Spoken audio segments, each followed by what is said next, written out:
nyanyikan kebesaran ajaib perbuatanmu, ku nyatakan Engkau berkuasa, Raja segala raja. Kebesaran ajaib perbuatanmu, kan ku nyatakan berkuasa, Raja segala raja.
Mutiara tidak lahir dari sesuatu yang indah, melainkan dari respon yang benar terhadap luka dan rasa sakit. Ketika ada serpihan benda asing yang masuk ke dalam cangkang tiram, maka hal tersebut akan menimbulkan luka yang menyakitkan pada tubuhnya. Namun tiram tidak menolak luka itu. Ia justru membalut serpihan benda asing yang tajam tersebut dengan lapisan demi lapisan yang berkilauan, sampai akhirnya mengalami perubahan bentuk menjadi mutiara yang indah dan berharga.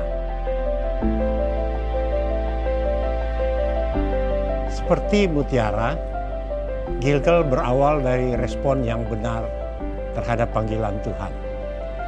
Perjalanan Gilgal bermula saat Tuhan memberikan sebuah visi pada tahun 1992 untuk membangun jemaat yang kuat. Dan pada tanggal 5 November tahun 1995, dengan iman, perjalanan Gilgal dimulai. Gilgal, mari kita memuji Tuhan kita berdiri bersama-sama. 30 tahun buktikan kasih setia Tuhan, penyertaannya bagi kita. Amen. Bolehkah kita suarakan haleluya. Mari bertepuk tangan, puji Dia. Ku tahu Dia penolongku, darahnya hapus dosaku. Ku yakin, ku yakin. Dia angkat deritaku, sembuhkan sakitku. Ku yakin, ku yakin. Mari angkat suaramu, puji Dia.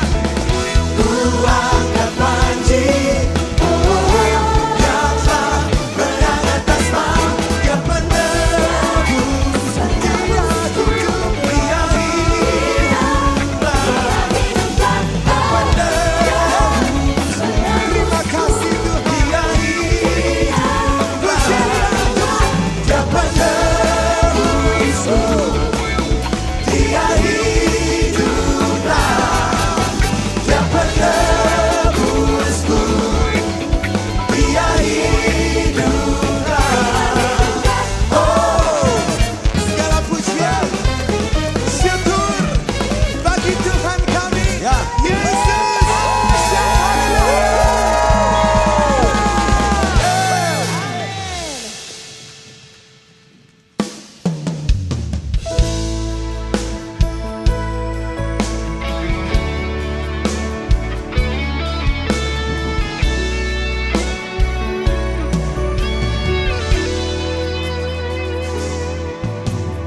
Ku mau hidup seturut kehendak-Mu, mengerjakan keselamatan yang telah Kau beri.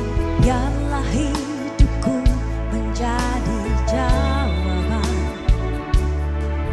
bagi setiap orang yang membutuhkan. Ku mau bercahaya bagaikan bintang di tengah kegelapan terpanci terang kasih Tuhan. Bercahaya, menyaksikan kemurahan Tuhan, menceritakan perbuatan Tuhan. Ku rindu hidup selalu bercahaya dalam kemuliaan-Nya. Menjadi alatku, itu rindumu padaku. Firman-Mu yang menjagaku. Berikan kuasa untuk genapi rencana-Mu, sampai bumi ini penuh kemuliaan-Mu. Ku mau bercahaya bagaikan bintang-bintang di tengah kegelapan terpancar terang kasih Tuhan. Bercahaya, bermegah dalam-Nya, menyaksikan kemurahan Tuhan, menceritakan perbuatan Tuhan. Ku rindu hidup selalu bercahaya dalam kemuliaan-Nya.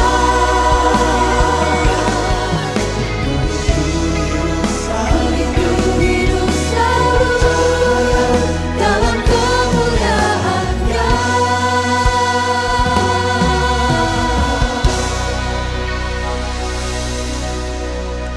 Silakan duduk Bapak dan Ibu.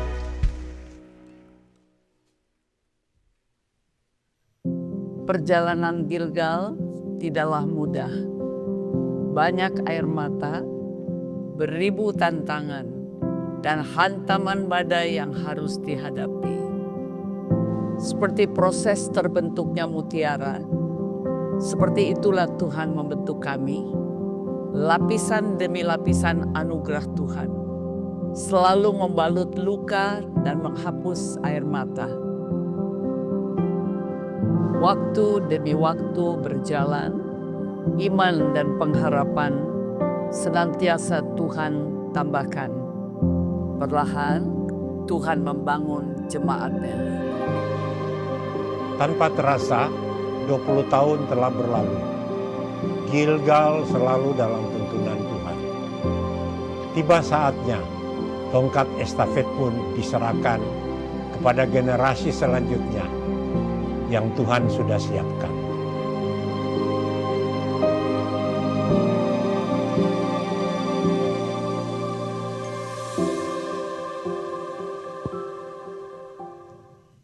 Jemaat Tuhan boleh bangkit berdiri bersama-sama. Let's praise His name. Name above all name. You ready? Come on.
Sorak-sorai buat Tuhan kita. Haleluya. Haleluya.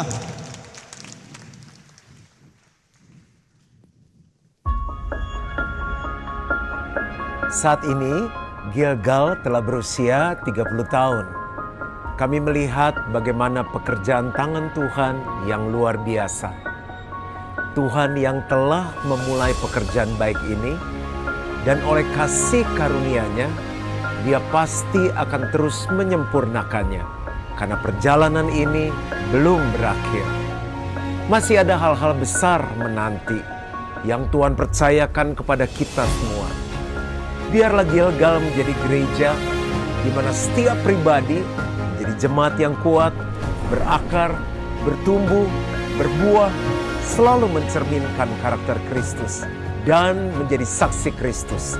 Seperti untayan mutiara yang indah. Selamat ulang tahun ke-30 GBI Gilgal.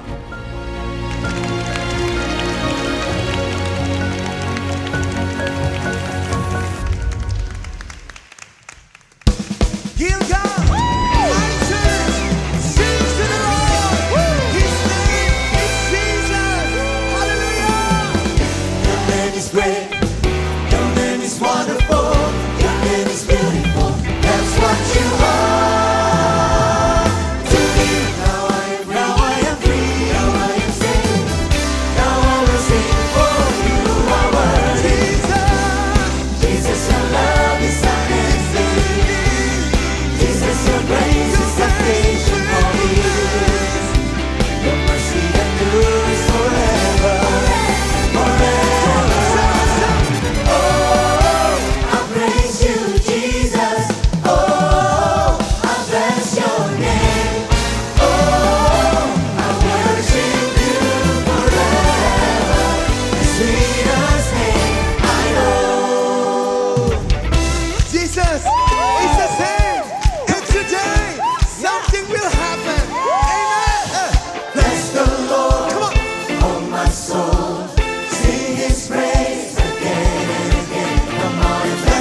Make me over again. I've got joy, the joy of the Lord. Now I can see everything you've done for me. Hey, this is the day that the Lord has. This is the day that the Lord has. I will rejoice and be glad in it. I will rejoice and be glad in it. This is the day that the Lord has. This is the day that the Lord has. I will rejoice and be glad in it. I will rejoice and be glad in it. Glad in it. Glad in it. Oh, joy.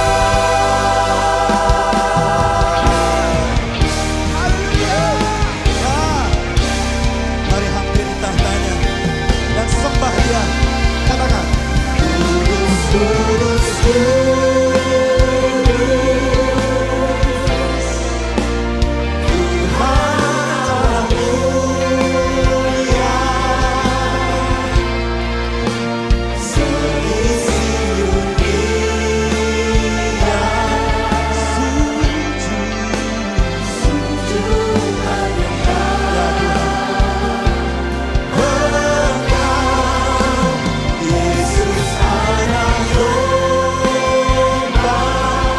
yang duduk di tahta.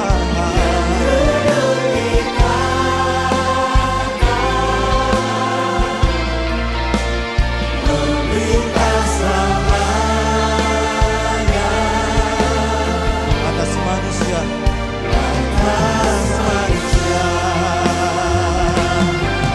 Oh, kudus, kuduslah Tuhan. Nyanyikan bersama-sama sekali lagi.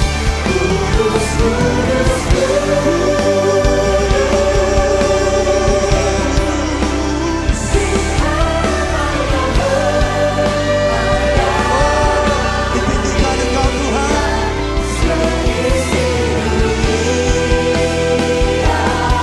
Setiap yang bernafas sujud menyembah. Sujud menyembah.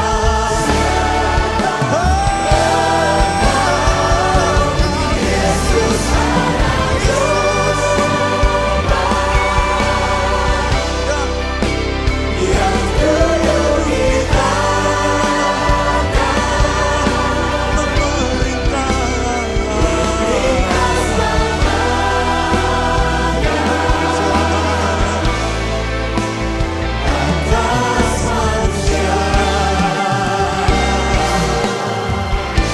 Oh, that's why we worship you, God, King of all kings.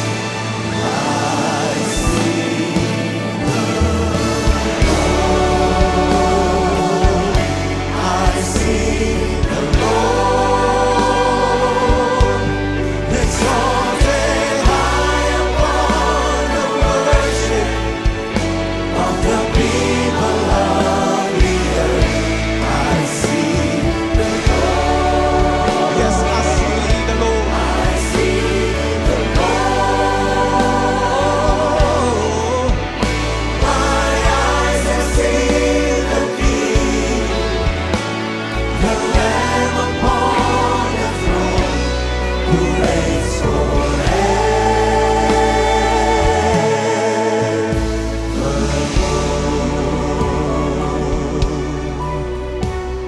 Engkau bertahta di atas penyembahan umat-Mu Tuhan. Sambil mengangkat tangan sama-sama katakan, I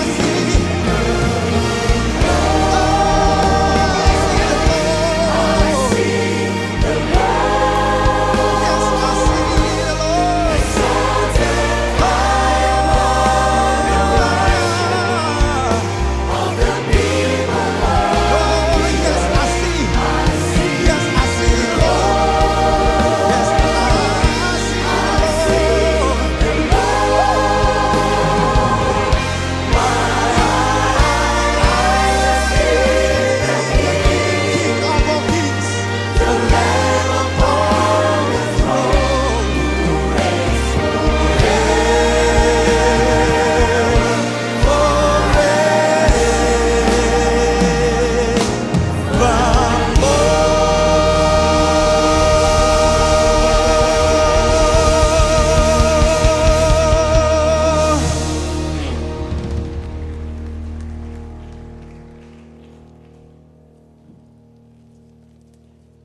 Hari ini kita bersyukur atas penyertaan Tuhan bagi GBI Gilgal selama 30 tahun.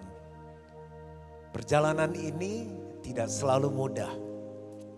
Ada air mata dan proses, tetapi anugerah Tuhan selalu setia menyertai dan juga menjadikan segala sesuatu indah pada waktunya. Seperti mutiara, perjalanan ini mengingatkan kita bahwa dari sesuatu yang sulit, Tuhan sanggup membentuknya menjadi indah dan berharga. Happy Pearl Anniversary GBI Gilgal. Kiranya kemuliaan Tuhan terus bersinar melalui setiap pribadi dan pelayanan kita. Dan saat ini kita akan menyaksikan Pastor Wemogi meletakkan mutiara bergantian dengan Pastor John Mogi.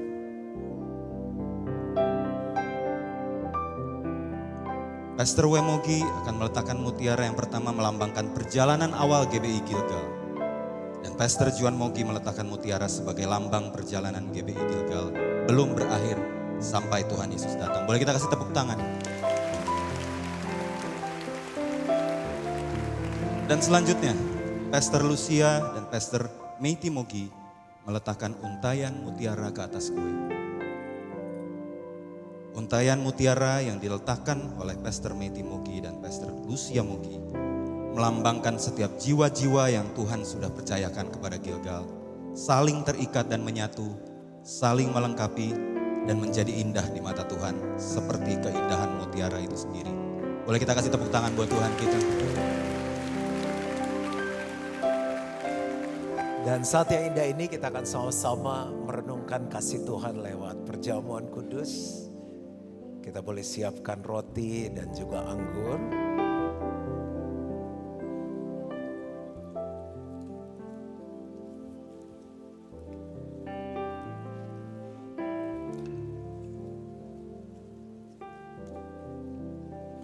Tuhan mau kita buat ini supaya kita ingat akan Tuhan. Apa yang kita bisa ingat? Anugerahnya yang besar. Anugerah adalah sesuatu yang kita nggak bisa, tapi Tuhan yang mampukan. Kita nggak layak, tapi Tuhan layakkan. Dan Gilgal ada hari ini karena anugerahnya. Dan anugerah yang kita terima sama. Mari ambil waktu, minta ampun sama Tuhan. Kalau ada dosa dan kesalahan. Supaya kita layak di hadapan Tuhan. Kau mendengar setiap doa mereka, pengakuan mereka, pertobatan mereka. Ampuni jemaatmu dan sucikan mereka dengan darah-Mu. Dan kalau kita hadir dengan keluarga, seringkali ada luka, kesalahan yang kita buat, Tuhan mau kita pulih. Bolehkah hampiri pasanganmu, adik kakak, orang tua anak, katakan I'm sorry, aku minta maaf. Dan orang yang dihampiri harus bilang aku mengampuni kamu, I forgive you. Silakan yang di online, di overflow, di bawah dan juga di balkon.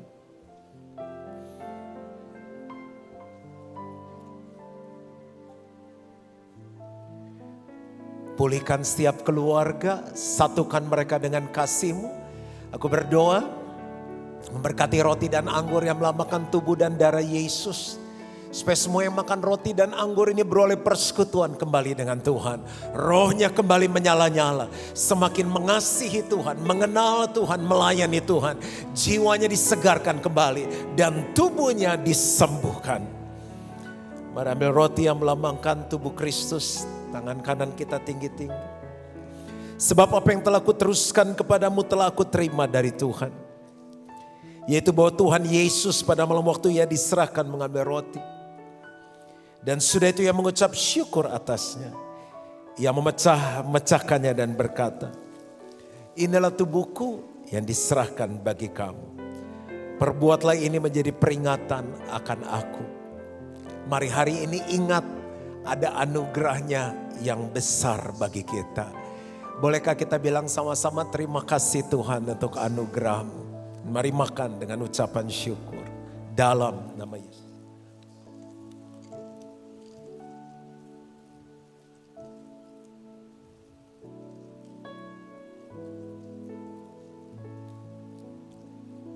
Mari kita angkat cawan yang berisi anggur yang melambangkan darah Yesus.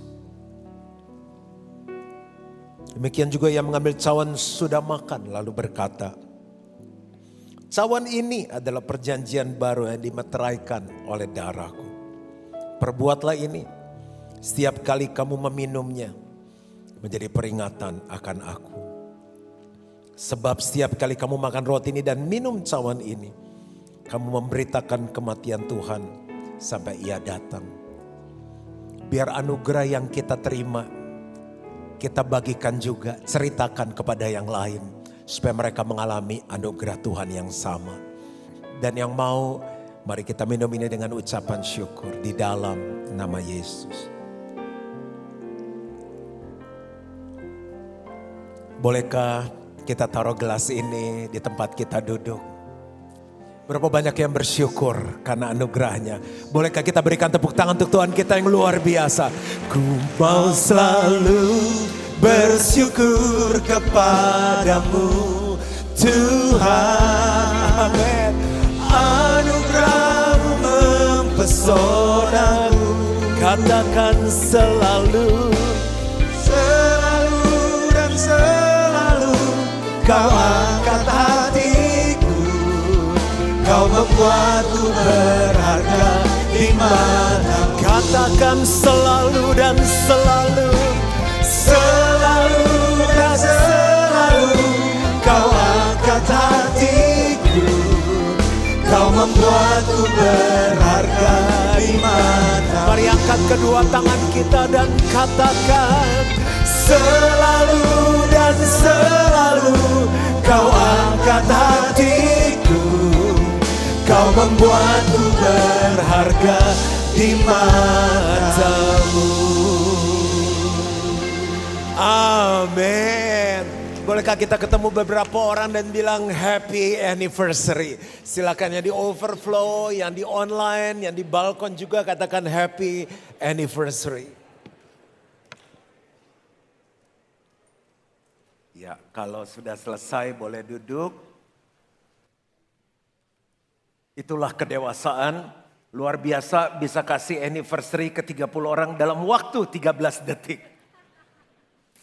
Selamat ulang tahun, tanpa terasa sudah menginjak 30 tahun. Berasa juga sebetulnya bagi yang menjalani. Boleh tanya enggak, siapa yang dari awal Gilgal 5 November 1995 dari awal sudah kebaktian di Gilgal, selain aku. Wow, banyak, kita kasih tepuk tangan dulu untuk mereka yang luar biasa.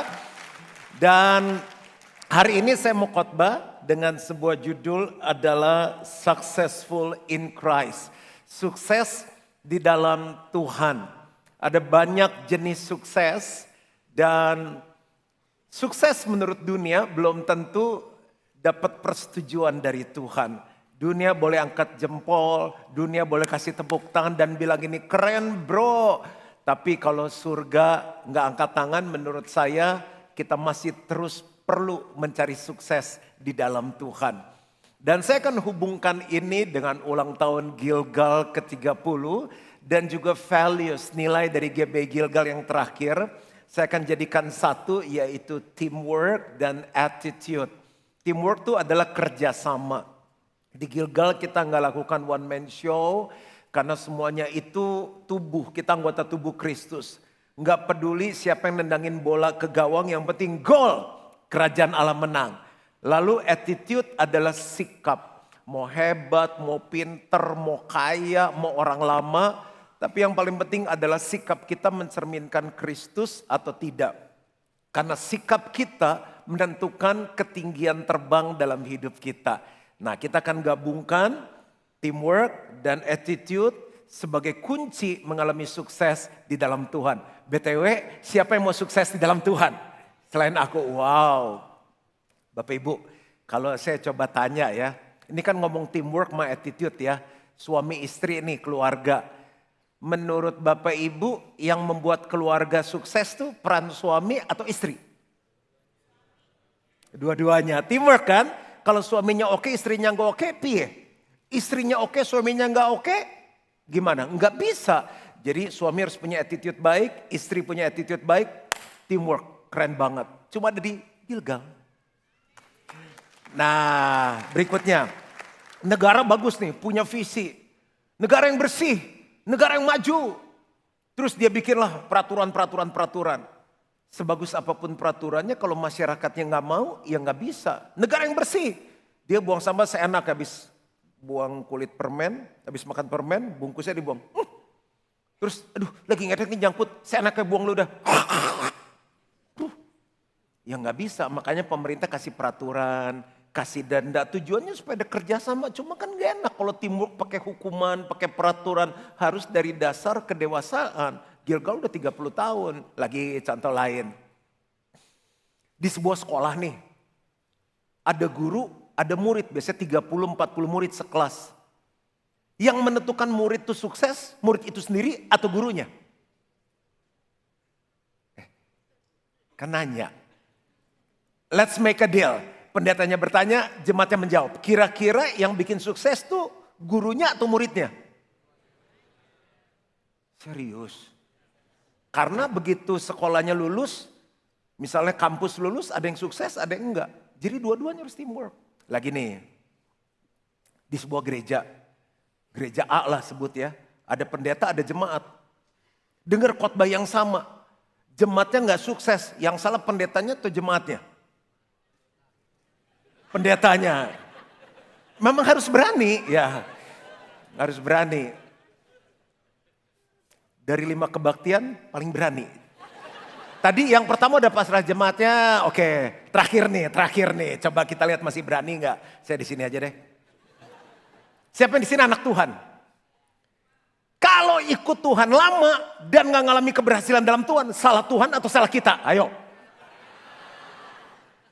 Siapa yang berani ngomong salah Tuhan? Ih, ada yang berani loh. Tuhan, saya udah gini-gini, mana? Jadi ternyata Tuhan pun mau kerja sama-sama kita. Makanya attitude itu sangat menentukan. Nah, keberhasilan bicara mengenai kesinambungan. Wah, dulu restoran Om tuh gede, rame, enak. Sekarang Om tutup. Loh, belum sukses. Karena sukses itu berkesinambungan. Om Wem udah selesai, terusin ke saya. Gilgal udah 30 tahun. Wah, sukses ya. Udah punya satu gedung. Wah, jemaatnya dewasa, kuat. Masih perjalanan. Nanti dilihat 30 tahun ke depan. Jadi mesti kesinambungan. Kesinambungan terjadi, saya cuma bahas satu topik aja. Karena proses teamwork yang baik, yaitu pembapaan yang baik. Dan anak rohani yang memiliki attitude yang baik. Makanya kan kita coba sharing Bapak Ibu.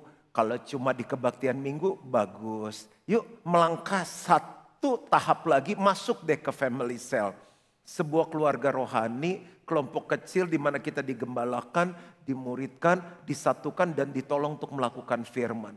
Di keluarga rohani itu kamu akan punya bapak rohani dan anak rohani. Nah, tujuannya apa? Membawa kita tuh ngalami sukses yang Tuhan mau. Anak rohani itu bicara tentang apa sih? Sebuah hubungan di mana ada pembinaan, ada warisan, dan ada kedewasaan rohani. Saya akan bagi 2 khotbah saya. Tahap 1 adalah gini. Contoh anak-anak rohani, kan mesti teamwork dong. Anak rohani sama bapak rohaninya. Bapak rohaninya oke, tapi anak rohaninya tuh punya attitude yang salah. Sehingga bukan hanya gagal, mereka mengalami ada yang kematian rohani, ada yang sakit kusta dan lain-lain. Nah, di bagian kedua khotbah saya akan tutup gini. Jadi attitude apa yang harus kita miliki dalam teamwork dengan bapak rohani kita. Saya mulai contoh yang pertama. Ini orang-orang ini punya attitude yang salah terhadap uang dan dunia. Ingat, kita perlu uang. Kita tinggal di dalam dunia. Tapi kalau kita nggak ada lingkungan yang sehat, seringkali kita salah langkah karena attitude yang salah. Yudas, itu murid Yesus. Kelompok selnya, ketua selnya siapa bro? Yesus, keren banget. Matius 26 ayat 21 dan 25. Dan ketika mereka sedang makan, Yesus berkata, "Aku berkata kepadamu, sesungguhnya seorang di antara kamu akan menyerahkan aku." Yudas yang hendak menyerahkan dia itu menjawab, katanya, "Bukan aku ya Rabi." Kata Yesus kepadanya, "Engkau telah mengatakannya." Jadi si Yudas ini seneng banget sama duit, cinta uang dia. Jadi dikasih tanggung jawab untuk jadi bendahara. Tuhan Yesus tahu nggak Yudas suka sama uang? Tahu, suka nyari uang? Tahu, orang ada di ayatnya kok. Tapi mungkin Tuhan Yesus sudah sering ngomong, "Das, kamu tuh ya mesti belajar setia, jujur, setiap perkara kecil dikasih perkara besar. Ya, jangan nyuri lagi, kemarin 25.000 kan begitu." Ini saya ngebayangin nih. Jadi udah sering tapi Yesus tuh percaya banget. Bukan hanya uang persembahan diambil, ketua selnya, bapak rohaninya dijual sama dia. Endingnya apa? Dia bunuh diri kan, gantung diri. Nah bayangin sukses ketidaksinambungan ini nih. Begitu Yudas mati, anak-anak sel gimana coba? Nah makanya kalau kita masuk sel, kita tuh akan dibimbing, dijaga sikap kita terhadap uang dan dunia. Supaya kita nggak cinta uang lebih dari Tuhan. Kan Yesus bilang gini, "Ayo pilih aku atau mamon." Karena banyak orang gak bisa maju, bertumbuh, sukses dalam Tuhan karena lebih cinta uang. Kalau yang kebaktian jam ini nih nanya aja ya, lebih cinta Tuhan atau cinta uang? Serius. Ya kita pendekinlah kebaktiannya. Itu bahkan dari saya kecil ada lagu gini nih. Apa yang dicari orang? Apa yang dicari orang pagi, siang, petang, malam? Bukan. Nggak sesuai sama jawaban tadi. Kalau kebaktian lebih suka cinta uang atau Tuhan? Tuhan. Begitu nyanyi kencang banget. Orang baru uang tadi baris teman dah. Uang, kecepatan. Itu ingin cepat kaya sekali. Oke. Banyak orang yang gagal dalam kerohanian karena akhirnya lebih cinta uang daripada cinta Tuhan. Bapak rohani itu ngingetin, udah itu mah klien ada terus. Udah minggu istirahatlah, tutup ke gereja. Udah gak semua berkat buat kamu. Udah yang jujur aja, cerita apa adanya. Nah itu tuh Bapak rohani harus jagain kita. Nah yang kedua Gehasi. Nah Gehasi ini ada background ceritanya. Jadi Bapak rohaninya Elisa kan nolongin si Naaman tuh sakit kusta kan. Celup 7 kali terus dia sembuh. Nah si Naaman tuh pengen kasih hadiah. Elisa bilang, Nggak usah. Anak rohaninya Gehasi lihat, kok Bapak rohani gitu, orang dikasih nggak minta, nggak mau terima. Begitu si Elisa nggak lihat dia samperin, "Om, maafin nih memang pemimpin aku orangnya pemalu. Nah kalau aku tuh yang ngewakilin aja, memang kebutuhan kita sih banyak ya. Yang tadi masih berlaku nggak Om? Yang pemberiannya masih emang udah dibajetin. Yaudah deh Om, aku wakilin Bapak rohani aku terima." Berani kali dia. Nah akhirnya setelah dia terima, ini yang saya cerita kalau Yudas endingnya kan bunuh diri, gantung diri. Yang ini endingnya kena kusta seumur hidupnya. Baru saja Gehasi masuk dan tampil ke depan tuannya, berkatalah Elisa kepadanya, "Dari mana Gehasi?" Jawabnya, "Hambamu ini tidak pergi kemana-mana." Bohong. Orang yang cinta uang akhirnya bisa bohong, bisa menghalalkan segala cara. Dimulai dari cinta uang. Makanya Bapak rohani itu ngejagain. Bisa kaya kok, di luar Tuhan bisa kaya. Cuma kan kita mau suksesnya di dalam Tuhan yang menyenangkan Tuhan. Pelajaran apa yang kita dapat dari Gehasi? Kalau Yudas cinta uang, Gehasi ini belum waktunya udah pengen. Makanya kalau kita baca ayat berikutnya setelah dia bohong, Elisa bilang, "Serius gak kemana-mana, bukankah hatiku mengikuti kemana engkau pergi?" Bapak rohani itu ya udah punya kerjaan sendiri, udah punya anak sendiri, anak kandung mesti ngurusin orang lain. Tapi karena dia doain kita, dia tuh punya kepekaan terhadap anak rohani. Terus Elisa ngomong begini, "Is it the time Gehasi?" Dia bilang gini, "Kamu akan terima itu, cuma nih belum waktunya, mbok sabar." Sekarang orang terburu-buru pengen kaya, terburu-buru ingin terkenal. Sabar.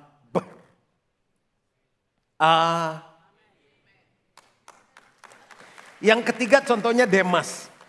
Nah kalau Demas nih cinta dunia, makanya Bapak rohaninya jagain dia. 2 Timotius 4 ayat 10, karena Demas telah mencintai dunia ini dan meninggalkan aku.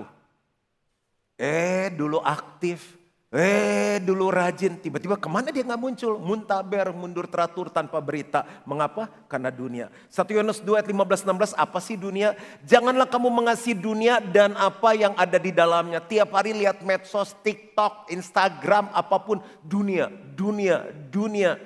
Jikalau orang mengasihi dunia, maka kasih akan Bapa tidak ada dalam orang itu. Masih Kristen, masih ke gereja, namanya masih nama Alkitab. Tapi kasih akan Bapa nggak ada di dalam orang itu. Caranya kita tahu kasih akan Bapa nggak ada di dalam seseorang gimana ya? Alkitab bilang katanya kalau kita mengasihi Tuhan, kita akan mentaati seluruh perintahnya. Itu salah satu ciri. Yang kedua, kalau kita mengasihi Tuhan, kasih Tuhan tinggal di dalam kita. Tuhan kan mengasihi jiwa-jiwa. Hatinya ini selalu tergerak kepada orang yang membutuhkan. Orang yang belum kenal Tuhan Yesus. Itu ciri aja. Bisa ada di gereja tapi sudah mulai duniawi. Perlu ada Bapa rohani yang menjaga kita. Sebab semua yang ada di dalam dunia yaitu keinginan daging dan keinginan mata serta keangkuhan hidup bukanlah berasal dari Bapa melainkan dari dunia ini. Ayat 17, dan dunia ini sedang lenyap dengan keinginannya. Tetapi orang yang melakukan kehendak Allah tetap hidup selama-lamanya. Bapak Ibu Saudara bayangkan keangkuhan hidup kan pengen naik. Aku belum punya itu, pengen punya itu. Aku belum pernah pergi ke situ, pengen pergi ke situ.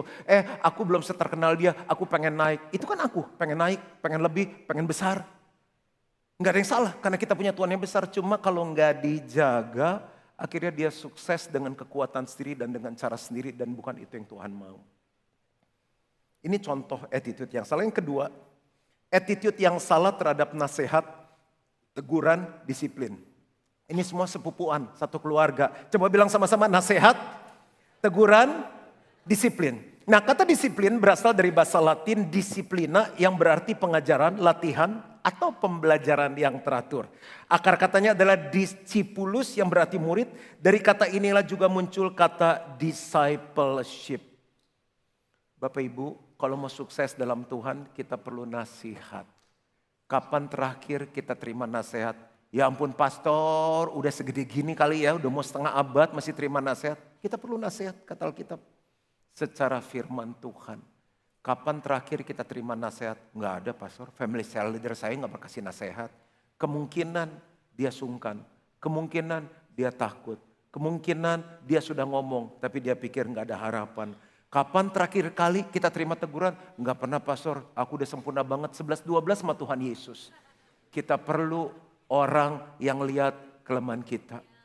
Kapan terakhir kita masih disiplin? Loh, Bapak Ibu dalam segala sesuatu kan perlu disiplin. Orang-orang investment kan disiplin. Punya properti kan nyicil, disiplin. Orang yang mau sehat kan disiplin, olahraga. Kita mau sukses dalam Tuhan, kita udah gak punya disiplin rohani. Gak pernah puasa lagi, gak pernah lakukan apa yang Tuhan mau. Ada contoh di Alkitab.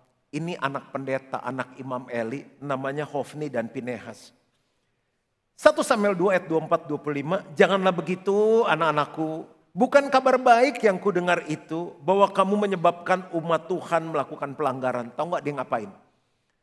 Itu ada Asyir-Asyir, perempuan pelayan Tuhan, dipacarin, ditidurin sama anaknya. Terus daging-daging persembahan ada lemak ditahan dulu. Sini. Itu yang Wagyu tuh MB7, MB9 tuh yang rib eye, sirloin. Itu sini kita makan dulu begitu. Nakal sekali ini anak-anak. Jika seseorang berdosa terhadap seorang yang lain, maka Allah yang akan mengadili.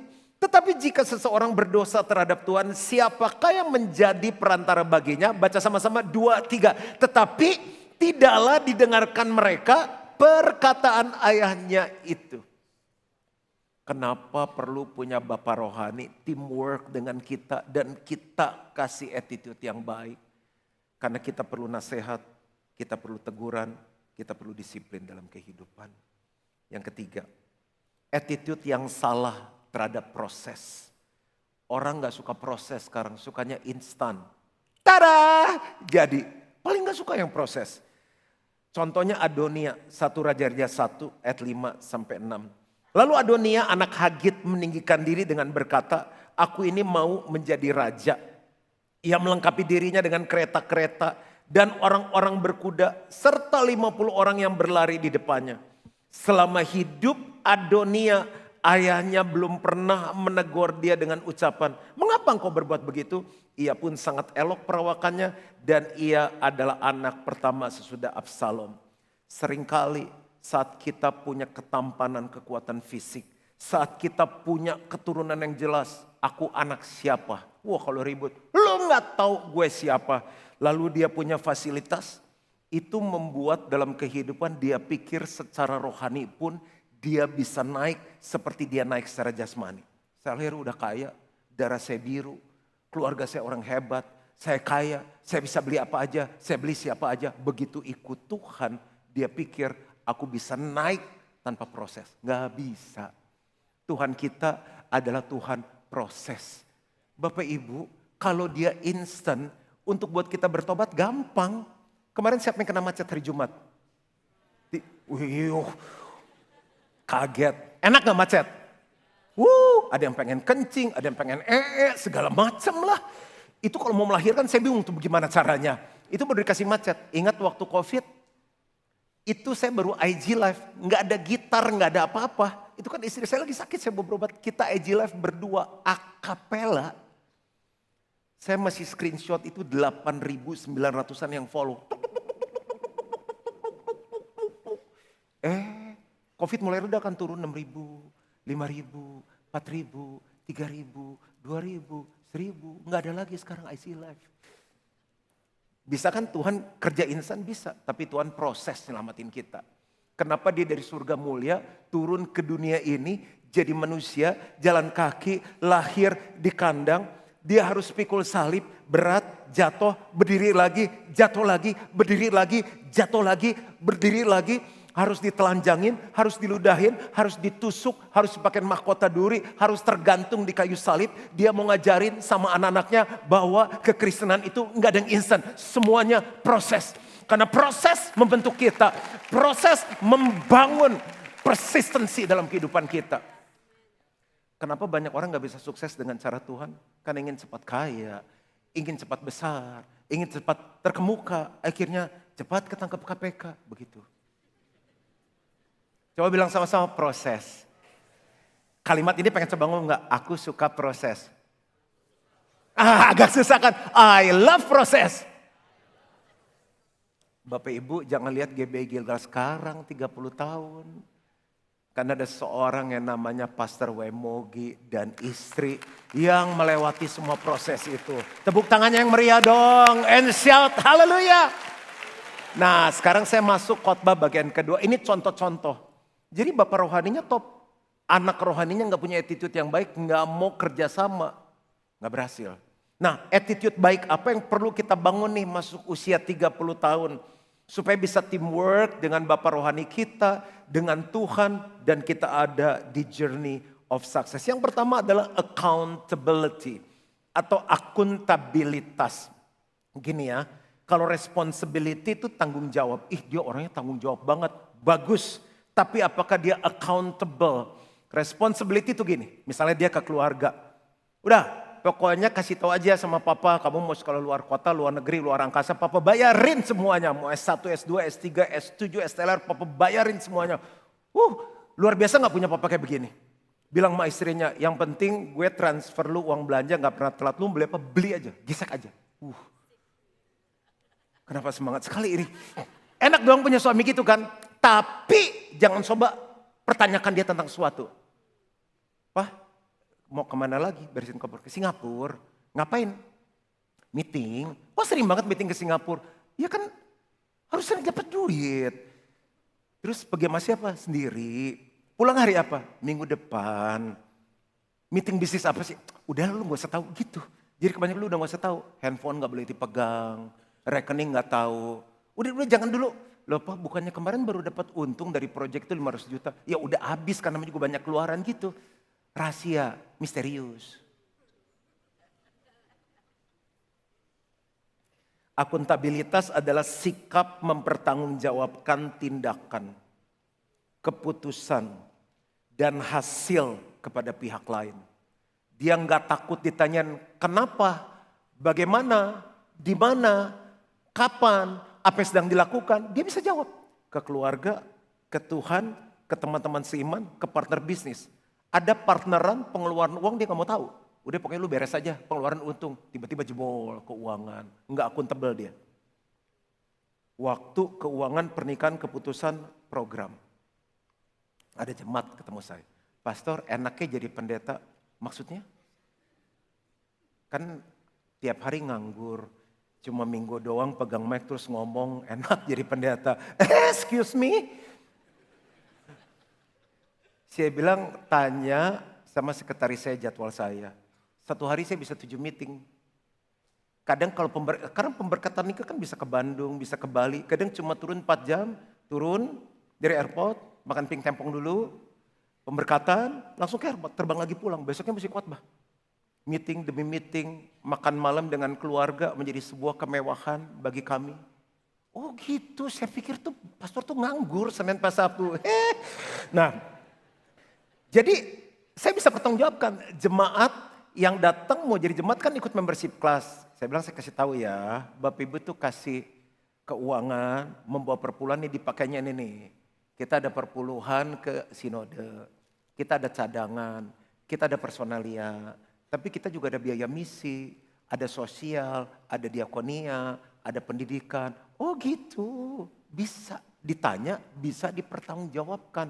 Pastor kenapa sih udah ada Gilgal Center 1 mesti bangun Gilgal Center 2? Udah gak usah tahu Tuhan bicara. Kan orang diem kalau tahu Tuhan bicara. Saya bilang begini, kita mengantisipasi ke depan. Karena sukses itu persiapan ketemu kesempatan. Waktu saya berdoa, Tuhan taruh di hati saya bahwa akan ada tuayan besar. Dan sekarang sudah 5 kali kebaktian nih. Berarti kalau tuayan itu terus datang gak ada tempat lagi. Udah sampai di overflow saya bilang. Dan saya ajak semua family cell leader, volunteers doa. Bener gak nih dari Tuhan kita nguji. Dan akhirnya oke, kita go. Jelas. Karena orang kalau udah ngomong, soalnya Tuhan ngomong, udah repot tuh. Kalau Tuhan ngomong pun perlu ada akuntabilitas. Nggak ada amin. Ini penting sekali. Bu, siapa yang suka suami-suaminya accountable, Bu? Takut ya? Pak, siapa yang suka istri-istrinya accountable? Mah, kok tagihan kredit nih gede sekali? Iya kan anak lu gede-gede, susunya banyak, berasnya banyak. Dia lupa dibawa ada tas, ada segala macam. Oke, accountable. Nah yang kedua, endurance. Coba bilang sama-sama endurance. Itu adalah sikap hati yang teguh kepada Tuhan, walau ada ujian dan penderitaan. Itu sikap attitude yang baik dalam teamwork. Jangan mau enaknya aja kan ringan sama dijinjing, berat sendiri-sendiri. Nah kan kurang kalau begitu, ringan sama dijinjing, berat sama dipikul. Endurance punya arti 4 kata. Setia, sabar, konsisten, persisten. Setia, sabar, konsisten, persisten. Ini GC1 tuh hasil sulap, pastor. Enggak, hasil setia, sabar, konsisten, persisten. Ini yang ada di sel tuh ada 67% dari jemaat. Itu tuh gimana dipaksa, diintimidasi, dimanipulasi, dominasi. Enggak, itu hasil setia, sabar, konsisten, persisten. Itu tuh volunteersnya ada 1000 lebih tuh hasil apa? Ancaman, bukan setia, sabar, konsisten, persisten. Enggak ada jalan pintas di dalam Tuhan. Pak, Bu, makanya saya ucapkan selamat dan terima kasih sudah jadi keluarga 30 tahun. Ini yang udah 30 tahun ngalami waktu Juan Mogi, khotbahnya masih jelek. Sekarang emang udah bagus khotbahnya. Dia dengerin, aduh tuh orang ngomong apa ya, tapi mereka setia loh. Itu endurance loh. Dengerin khotbah bagus tapi panjang aja kan perjuangan kan. Apalagi udah panjang, terus apa sih khotbahnya begitu? Waktu suara saya masih jelek tuh, saya dulu WL loh gini-gini tuh worship leader. Ada yang bilang begini, Pak, Bapak nyanyi bagus, lebih bagus lagi gak nyanyi. Tapi puji Tuhan orang itu endurance banget dengerin suara saya. Ini kunci apa nih? Jadikan aku indah yang kau pandang mulia. Lumayan kan suaranya? Tapi yang dulu ngedengerin saya latihan vokal, aduh tuh singkongko suaranya please deh. Yang pertama accountability, yang kedua apa? Endurance, dan yang ketiga terakhir teachable. Kan kita punya anak, seneng gak punya anak kayak gini? Teachable tuh artinya 3. Sikap mau belajar, satu nih. Yang kedua mau diajar, yang ketiga mudah diajar. Saya ulangi ya, mau belajar, mau diajar, mudah diajar. Pak, Bu, nih papa mama saya ada di sini nih. Dua-dua suka belajar. Ayo, dia bilang ikut seminar pertumbuhan gereja. Itu SKG ya, di Hotel Atlet Century, terus di mana tiap tahun. Aduh, saya bilang, pendeta ngomong apa, berat kali dia ngomong. Ikut lagi ke Surabaya, seminar pertumbuhan gereja. Papa saya pergi belajar Alkitab ke Melbourne.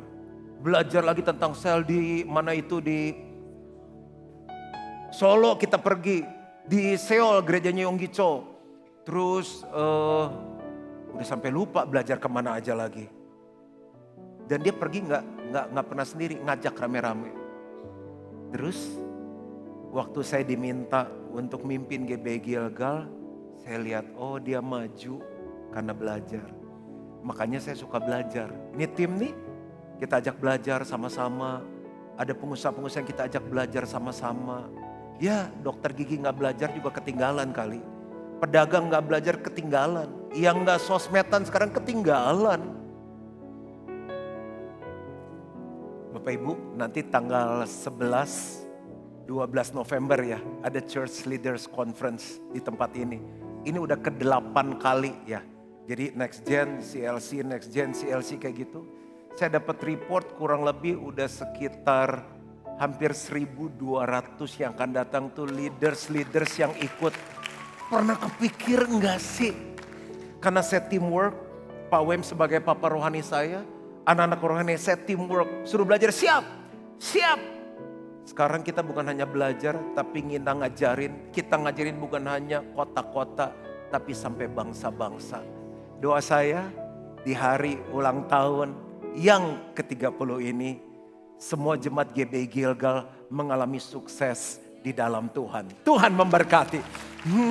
Jadikan aku indah yang kau pandang mulia. Sama-sama seturut karyamu di dalam hidupku. Ajarku berharap hanya kepadamu, taat dan setia kepadamu Tuhan. Saat keyboard man dengan lembut pejamkan mata kita. Siapa satu orang dalam hidup kita yang bisa ngomong apa aja dalam hidup kita dan kita bilang thank you. Orang yang bisa kasih nasihat, teguran, disiplin. Orang yang bisa ngarahin sikap hati kita terhadap keuangan dan duniawi. Orang yang ngajarin kita ayo tekun, ikuti proses, jangan instan, jangan cepat. Dan berapa banyak kita yang mau punya accountability nomor 1. Yang mau punya endurance. Katanya sekarang lahir generasi strawberry, benyek, kena panas lumer, generasi tahu. No, dari Gilgal akan lahir generasi yang kuat. Siapa yang mau punya hati teachable, mau belajar, mau diajar, mudah diajar. Kalau itu kita orangnya taruh tangan kanan kita di dada kita dan bilang ini aku Tuhan. Tuhan meteraikan keputusan mereka dengan darah-Mu. Dan kasih karunia Tuhan memampukan mereka menjadi anak rohani yang baik. Aku minta ini di dalam nama Yesus. Dan semua yang percaya sama-sama katakan amin, amin. Saya berdoa kita semua diberkati. Bapak Ibu 2-3 tahun terakhir kita nolong banyak keluarga dengan case-case yang sulit. Dan akhirnya saya memutuskan untuk mengeluarkan buku tentang hubungan. Saya tulis tentang wanita, tentang anak orang tua, mertua, adik kakak, suami istri, konflik, keuangan, dan lain sebagainya. Dan saya senang karena istri saya ikut nulis dan anak saya ikut nulis. Nah kita kasih kesempatan untuk Bapak Ibu dapat special price early bird. Kalau kita mau pre-order bisa scan di sini. Dan saya berdoa biar buku ini bukan hanya memberkati kita untuk anak-anak kita, tapi juga bagi teman-teman kita. Sebentar lagi mau Natal, kita bisa kasih gift ini. Dan bayangin kalau di Jakarta, Indonesia ini keluarga pada kuat, Indonesia jadi bangsa yang kuat. Kita lihat sebentar video ini.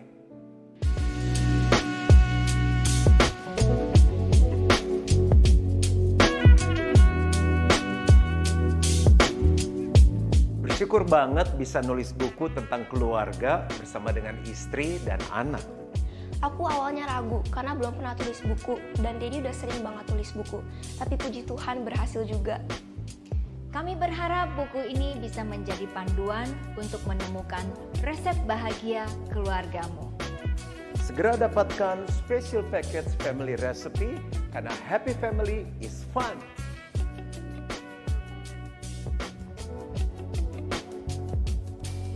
Ya, ini adalah yang pertama. Semoga Gilgal bisa jadi jawaban lewat kebenaran firman. Nah, minggu depan saya mau khotbah, tapi saya mau kita coba doa siapa teman-teman keluarga kita yang perlu. Karena saya akan bahas tentang family recipes, belajar dari firman Tuhan tentang resep hubungan pernikahan dan keluarga bahagia. Kita mau berdoa biar banyak keluarga dipulihkan minggu depan. Siapa yang rindu? Ya mungkin nggak perlu, tapi Pak dia kepercayaannya lain. Kan kita ngajarin prinsip yang benar dari pencipta keluarga. Sekalian saya kenalin officially, ini anak saya yang kedua cowok, Snoopy Mogi namanya. Semuanya bilang hai Snoopy. Ya tinggal nanti penyerahan anak. Oke itu yang kedua. Yang ketiga karena pernikahannya semakin banyak di Gilgal, kita perlu tambahan tim dan ada orang-orang yang memberi diri. Jadi saya masih berkatin pernikahan. Jadi biasanya tuh mereka kirim jadwal setahun sebelumnya karena saya set setahun sebelumnya. Pas jadwal itu available, sekretaris saya akan ngisi di jadwal saya. Ada pendeta Hendy di depan, pendeta Vanda juga akan mulai memberkati pernikahan. Tepuk tangan dulu dong. Jadi pisah nih, nanti Pastor Hendy di Bali, Pastor Vanda Jakarta. Kadang gak keburu, satu hari tuh yang nikah gitu kita harus bagi tugas. Ini yang baru PDP Junus tadi saya lihat hadir, kita kasih tepuk tangan dulu. Anak-anak kita banyak ditolong oleh mereka, ini hampir setiap minggu ada di kebaktian anak. Dan ini PDP Erik Mulyawan dan PDP Samuel. Jadi sekarang kita ada 7 orang yang memberkati pernikahan. Dan yang terakhir, kami mengucapkan selamat datang untuk Bapak Ibu Saudara yang baru pertama kali gabung di GBI Gilgal. Welcome home, karena Gilgal bukan sekedar gereja tapi rumah yang menolong saudara mencapai sukses di dalam Tuhan. Kita punya link. Nah ini kalau tadi apa sih ya family cell, anak rohani, bapak rohani. Coba daftar deh. Di situ kita akan bisa dapat info tentang sel. Dan kalau mau langsung di bawah tuh ada lounge. Ada kopi, teh, kita makan kue-kue kecil. Tapi bapak ibu saudara bisa didoakan, dilayani. Mau tanya info tentang Gilgal dan paling penting yang tadi nih. Yang family cell itu menolong sekali untuk kita bertumbuh. Dah, kita bangkit berdiri sama-sama. Mari angkat kedua tangan kita di hadapan Tuhan. Jemaat yang dikasih oleh Tuhan, terimalah berkat dari Allah Bapa, kasih karunia dari Tuhan Yesus Kristus, pertolongan, persekutuan yang manis dan pimpinan Roh Kudus menyertai kita mulai hari ini sampai Yesus jemput kita kembali. Di minggu pertama di awal bulan saat jemaat membawa perpuluhan, Tuhan memberkati sesuai firman. Dan semua yang percaya sama-sama katakan amin. Happy Sunday and God bless you all. Sampai ketemu minggu depan. Bapak bisa duduk dan keluar sesuai urutan yang ada. Bapak Ibu yang terhormat, kami akan bantu mengarahkan Anda untuk keluar dari ruang ibadah secara bertahap. Dimulai dari baris paling belakang sisi kanan dan kiri. Come on, let's praise Jesus. We praise you, God. Hallelujah.